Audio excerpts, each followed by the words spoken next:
Alright, today's video is going to be slightly different than what you're used to seeing from me. We're just returning from vacation. Also, about 3.5 weeks ago, I dislocated my jaw. I'm on the mend, but I'm supposed to give my voice a break, which is of course less than ideal right now. I'm going to use the mic on my phone just to record the audio and do voiceovers only where necessary.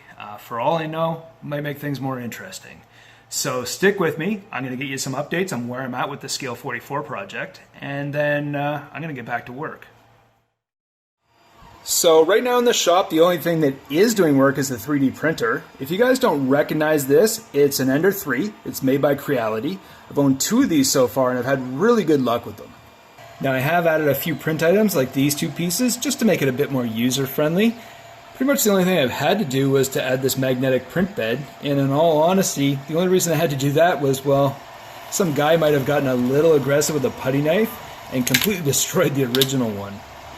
But it was a cheap lesson, and now prints come off better anyways.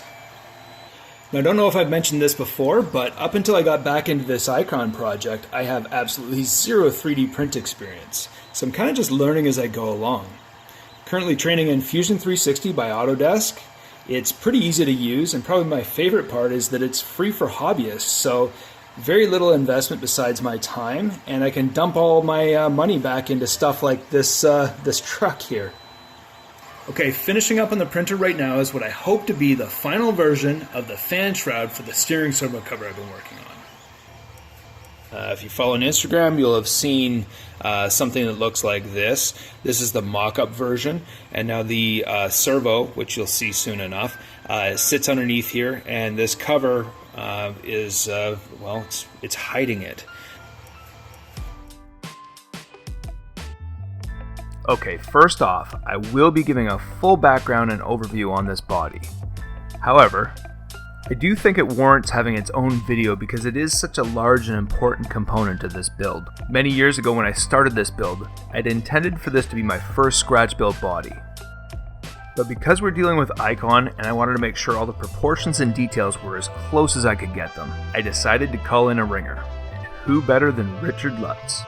If you follow any Scale radio controlled forums at all, you'll know him as Pardon My Noob. I think Richard's hands down one of the best Scale bodywork guys I've met. He also knows his Toyotas, so who better for the project? If you guys want to check out his stuff, he's at Turks and Jerps. And like I said, keep an eye out for the upcoming video where I can feature the body as a whole. In this video, I really intended to build all the floor pans, and I do have the rear section partially built, but I can't build the center section until I figure out the firewall and the transmission tunnel. Of course, the engine position has much to do with that, but what controls most of it is actually the radiator and all the stuff attached to it. The distance between here and here is going to be super important when you open the hood as far as proportions go.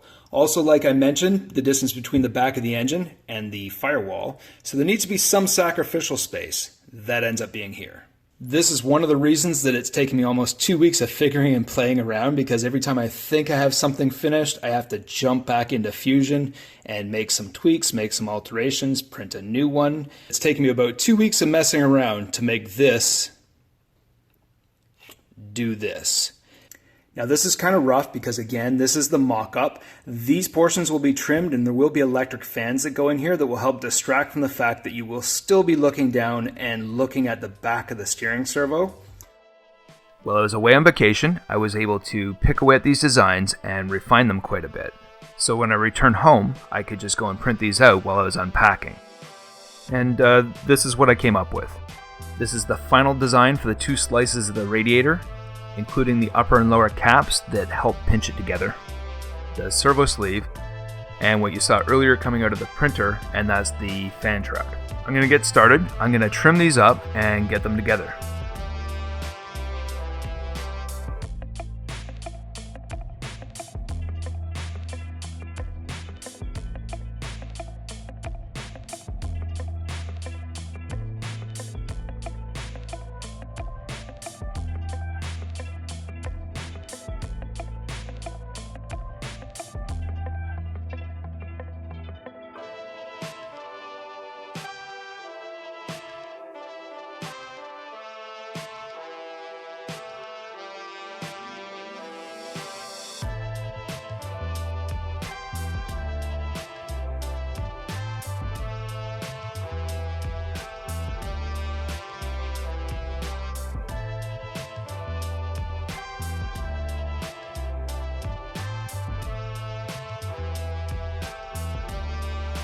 Okay, so the dust is settled, the primer is dried on the radiator assembly, or the servo cover, overnight, and I thought I'd show you guys what's next.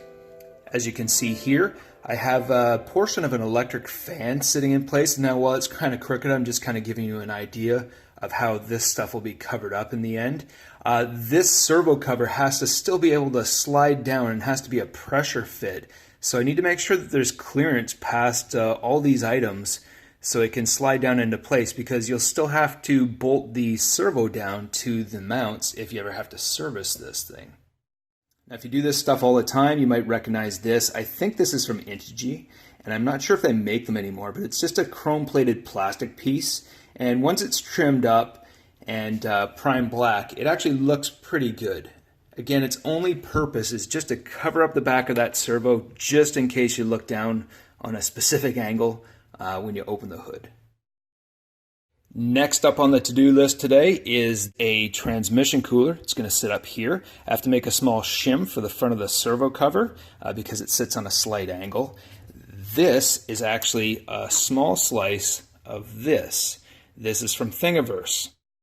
So Stefan has designed this, I believe, for the RC four-wheel drive Land Cruiser, which is a little bit larger in scale, but if you know 3D print stuff, it's not a big deal. You can reduce the size and ratio before you print. I actually intended to use this and trim out for the servo and kind of build around it, but by the time I started trimming away, these little cooling fins are pretty finicky, and it actually took some time. And I thought, you know what, if I'm going to invest the time, why not learn a little bit and design my own? I will say that this was a pretty rough print, so it doesn't do his design justice. If you are looking for an aftermarket rad for your build, I'll put the link down below so you can download it and give it a try yourself. It's really nice.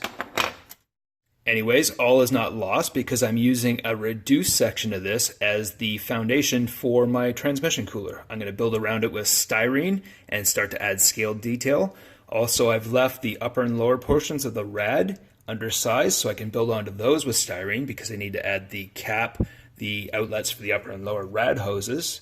Speaking of rad hoses, the lower will house this fugly servo lead and eventually will be covered up with either stainless or plastic cover so it looks like braided hose. Last but not least, this ugly seam gets covered up as well by some scale aluminum channel. As you can see by the picture of the real icon, this bracket actually holds the entire assembly together, so I have to try and recreate that, and it's all there just to cover up a servo. Wait, I forgot about these. I forgot about the brakes. I wanted to mention these today. I've been plugging away at these for a while now. I've made aluminum brackets for the rear axle and for the front as well to adapt these aluminum touring car calipers so that I could have rotating rotors and stationary calipers. Also, so I can make final adjustments to get all of these sitting at the right angle on the truck. I'll show you more about those, but I have to go and get a coat of paint on them while I can still open the garage door and get some ventilation. I'll be back in a minute. The initial coats of paint and primer are on both the front and rear calipers and the mounts. I wanted to show you guys how these work before I wrap this video up for the day. These slide over top of this hub. Once in place, the caliper actually bolts onto them. What's left of this bolt will pass into a hole that'll prevent it from clocking. This will also get a little bit of adhesive later on, but I don't want to commit to that until I know that my tolerances are right and the rotor doesn't bind. Once it's all finished, this rotor will turn, the caliper won't. So I think right around here will be close to the final mounting locations for the rear calipers. Once I know for sure, I'll strip this back to aluminum, the mount as well, and I'll get those glued together with construction adhesive. This goes together much like the front. These two holes made up with the existing bolt holes, and I'll just use larger 2mm hardware and shims to compensate. But I think it'll be nice that it will be removable.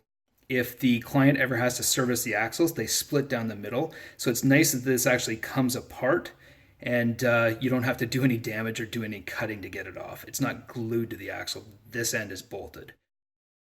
All right, guys, I think we can call it macaroni for the day. Pretty happy with the way things are sitting. I also really enjoyed kind of documenting the progress of the build this time. A little bit more than building on camera. Because so many of you already have RC experience, sometimes it seems a bit unnecessary to have you watch me fiddle around with plastic and aluminum. If I do things this way, I can increase the frequency of the videos, and my friend Noble here can finally have his truck. Thanks for watching. See you next time.